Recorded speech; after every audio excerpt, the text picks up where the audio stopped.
Bu'aa ba'ii fi seenaa jaalalaa Boontuu fi Yoosef TV mo'aa irratti dubbatan dargaggoota hedduuf barnootaa fi fakkeenya kan ta'udha.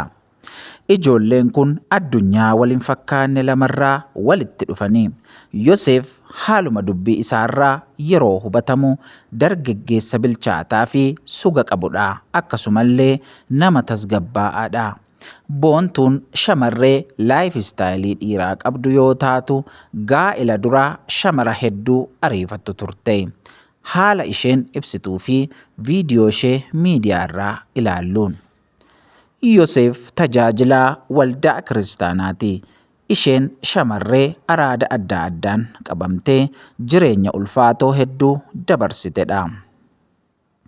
Daandii irra buluu, jimaa qama'uu, tamboo xuuxuu fi dhugaatiis dhugaa turte. Booda erga jaalala Yoosefiin qabamtee kun hunduu seenaa ta'ee darbe.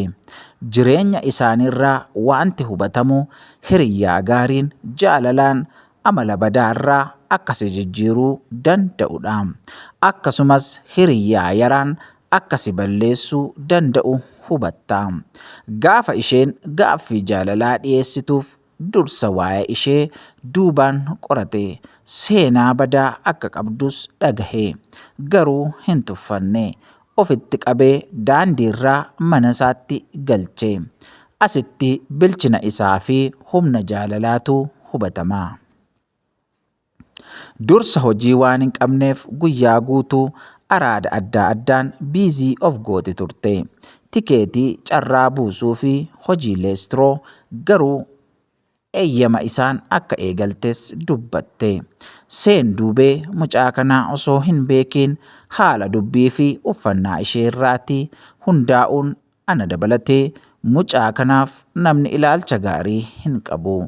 Garuu waan kana jaallattee akka hin goone haasayaa isheerraa reefu hubanne. Inni nama amantiitti jajjabaatudha. Jireenya ishee kaleessaa dagachiisee isa akka kaleessaa akti gootus xiqqeessitee kabaja dubartummaa hubattee haadha manaa isaaf taatee addunyaa inni fedhu fudhattee faana jiraachaa jirti.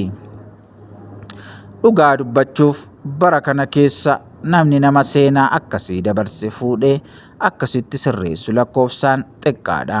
Seenaa isheetti amanee waan ishee fudhateef jarri jecha hamaan namni isaaniin jedhu warra dhaga'u miti. Macaafa qulqulluu keessatti seenaa dubartii sagaagaltuu sanaa ni yaadattu. Namoonni ba'an hundinuu isheen cubbamtuudha.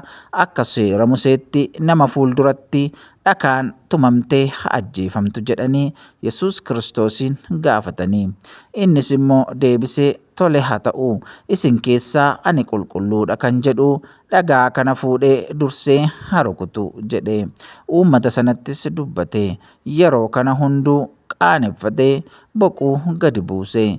Nuti hunduu cubbuu namaa hammeenya namaa lakkaa'aa oolla malee anoo eessan jira bor iftaanoo gaa'elaa fi ijoolleen booda godhadhu keessatti maaltu na mudata jennee hin xiinxallu. Seenaa jaalalaa fi bu'aa ba'ii jireenyaa isaaniirraa waan hedduutu baratama. Jaalallee yookaan haadha manaa keenyaaf hanga kana ni obsinaa laata? Dogoggora isaa yookaan ishee akkanatti gorsee kan sirreessu lakkoofsaan xiqqaadha. Gurbaan mucayyoo dachee badisaa keessaa waan fudhatee miicee fi fokkisa ishee hunda irraa haqee sirreeffataa jira. Waan inni hin beekne waan nuti eeruu laannuufis hin jiru.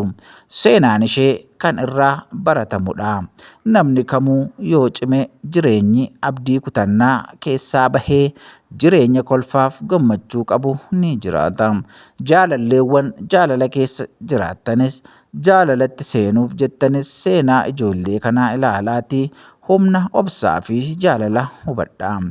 Jaalalli jiraannaan badiin hanga gaaraa hanga baalaati.